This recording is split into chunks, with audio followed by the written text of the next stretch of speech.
해남군 의원들이 지역신문을 명예훼손 혐의로, 출판물에 의한 명예훼손 혐의로 고소를 했습니다. 그 신문사는 해남 우리신문이고요. 박영자 기자가, 박영자 대표가 쓴 이 기사 때문에 해남군 의회 김석순, 이상미, 민홍일 의원이 지난 2월 5일 해남경찰서에 해남 우리신문 박영자 기자를 상대로 출판물에 의한 명예훼손 혐의로 고소장을 접수를 했습니다. 이 사건의 발단은 이런 겁니다. 작년에 박정부 군 의원이 제명을 당했었죠. 근데 최근에 박정부 의원이 법원에서 승소함으로써 새로 10개월 만에 그러니까 군의회 의원으로 다시 복귀를 했습니다. 복귀를 했는데 설 명절을 앞둔 지난 1월 17일 박지원 국회의원이 주관하는 만찬 자리가 있었습니다. 만찬 자리가 있었는데 이 자리에는 이제 명예관 해남군수 그리고 2명의 도의원들 김성일, 박성재 의원도 참석하고 또 군의원 11명 가운데 이 3명을 제외한 다른 군의원들은 다 참석을 했습니다. 근데 이상미, 김석순 그리고 민홍일 의원만 불참을 했다는 것이죠. 근데 이걸 이제 해남 우리신문에서 기사를 어떻게 썼냐면 보면 이렇습니다. 박지원 의원 영이 안 선다.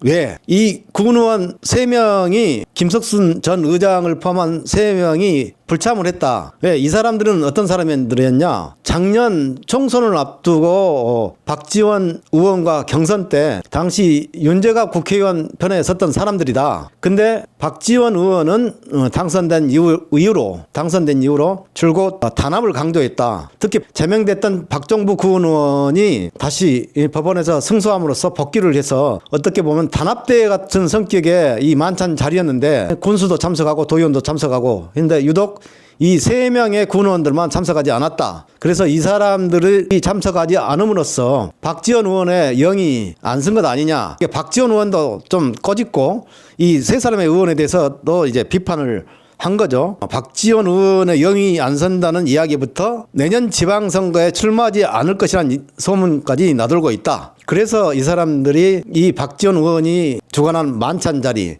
특히 단합대회 성격의 이 만찬 자리에 참석하지 않은 것 아니냐 이런 기사를 썼어요. 이 사람들이 민주당이 아닌 조국혁신당으로 해서 내년 지방선거에서 출마할 것이다. 이런 식으로 해서 기사를 써놨어요. 그러니까 뭐 다양한 설이 나오고 있다 이렇게 썼는데 결국은 박지원 의원의 영을 안 서게 했다. 위신을 깎았다. 뭐 이런 취지의 기사인 것 같아요. 그래서 이 군의원들 이 3명 김석순, 민홍일, 이상미 의원이 2월 5일 날 해남경찰서에 해남 우리신문을 상대로 출판물에 의한 명예훼손 혐의로 고소를 했습니다. 고소를 했다는 것은 그만큼 이제 붕괴를 하고 있다는 것이죠. 근데 글쎄요. 이 고소만 한 게 아니라 저기까지 한 것 같아요. 언론중재위원회에다 정정보도까지 신청을 한 것 같습니다. 근데 결론적으로 말하자면 이건 출판물에 의한 명예훼손으로 고소를 했지만 제가 보기에는 이건 증거 불충분으로 불송치 그러니까 증거 불충분으로 이것은 아마 사법 처리 대상이 되지 않을 것으로 저는 전망을 합니다. 왜냐하면 이 군의원들 3분이 선출직인 공직 아니겠습니까? 근데 언론에서 1월 17일 있었던 만찬 자리에 불참한 것은 사실이고 팩트이지 않습니까? 그거에 대해서 뭐 상관의 소문을 기사화했기 때문에 이게 이 출판물에 의한 명예훼손으로 처벌하기는 어렵다. 처벌받지는 않을 것이다. 그래서 증거 불충분으로 불송치 될 것이다. 저는 그렇게 일단 전망을 하고요. 정정보도를 언론중재위원회에다 신청을 했지만 제가 보기에는 정정보도 할 사안은 아니고 반론보도 그러니까 민홍일, 김석순, 이상미 의원의 의견을 반영해서 반론보도를 해달라 뭐 이런 식으로 해서 중재될 가능성이 높습니다. 제가 보기에는.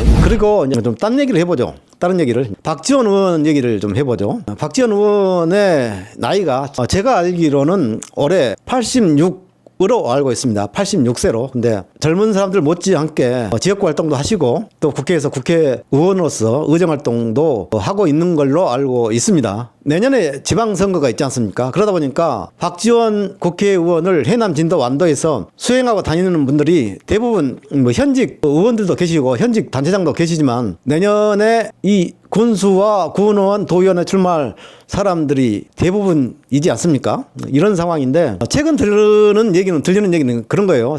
지금 박지원 국회의원이 작년 4월 총선에서 당선되고 아직 임기를 1년도 아직 안 채운 상태 아니겠습니까? 근데 한간에 그러니까 박지원 의원이 그렇게 얘기를 하고 다닌다고 해요. 박지원 국회의원이 지역 인사들이랑 만나서 아니면 주변 사람들한테 이런 얘기를 한다고 해요. 그래도 재선은 해야 되지 않겠느냐라고 얘기를 한다는 말도 들립니다. 본인의 정치적인 전망이나 정치 활동은 본인 건강이 허락하는 한 할 수 있는 것이고 뭐 그것과 왈가왈할 필요는 없다고 생각을 합니다. 그런데 문제는 지금 이렇게 박지원 의원을 따라다니고 수행을 하고 다니고 이런 사람들이 지금 현재는 이렇게 많지만 여러분 내년 지방선거 이후의 상황을 한번 예상을 해봤습니까? 그러니까 지금은 저렇게 박지원 의원을 수행하고 따라다니지만 군수도 한 명 아닙니까? 군수도 한 명이고 군 의원들도 결국은 경쟁자가 있을 것이고 그러면 박지원의 민주당 공천에서 탈락한 인사들, 탈락한 군수 후보, 도의원 후보,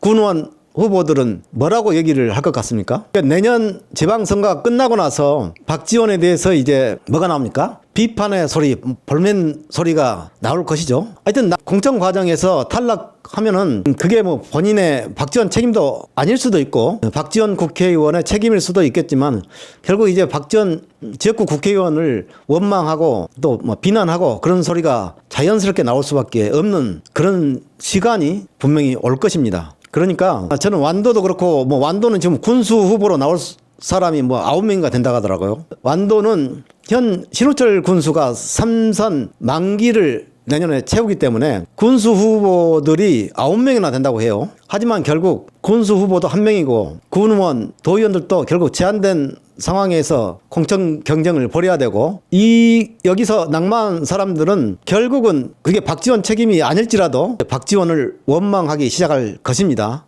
그 시간이 내년 지방선거가 될 것입니다, 여러분.